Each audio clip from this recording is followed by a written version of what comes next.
રાજ્યમાં હીટવેવથી ઇમરજન્સીના કેસમાં સતત વધારો જોવા મળી રહ્યો છે। રાજ્યમાં 16 થી 24 મે સુધીમાં ગરમીના 1030 કેસ નોંધાયા છે। 803 તાવના કેસ અને 80 હીટ સ્ટ્રોકના કેસ નોંધાયા છે। શુક્રવારે ગરમી લાગવાથી 230 કેસ નોંધાયા હતા। 230માંથી 168 તાવના કેસ, 28 હીટ સ્ટ્રોકના કેસ નોંધાયા છે। અમદાવાદમાં 16 થી 24 મે સુધીમાં 325 કેસ નોંધાયા। 325માંથી 245 તાવના અને 30 કેસ હીટ સ્ટ્રોકના નોંધાયા છે। શુક્રવારે તાપમાન વધતા નોંધાયા 96 કેસ, તો 96માંથી તાવના 64 કેસ અને 15 હીટ સ્ટ્રોકના કેસ નોંધાયા।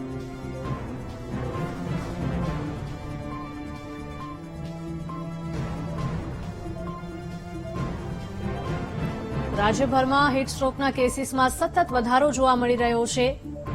રાજ્યમાં 16 થી 24 મે સુધીમાં ગરમીના 1030 કેસ નોંધાયા છે। 803 તાવના કેસ અને 80 હીટ સ્ટ્રોકના કેસ નોંધાયા છે। તો શુક્રવારે ગરમી લાગવાથી 230 કેસ નોંધાયા હતા। 230 કેસમાંથી 168 તાવના કેસ અને 28 હીટ સ્ટ્રોકના કેસ નોંધાયા છે।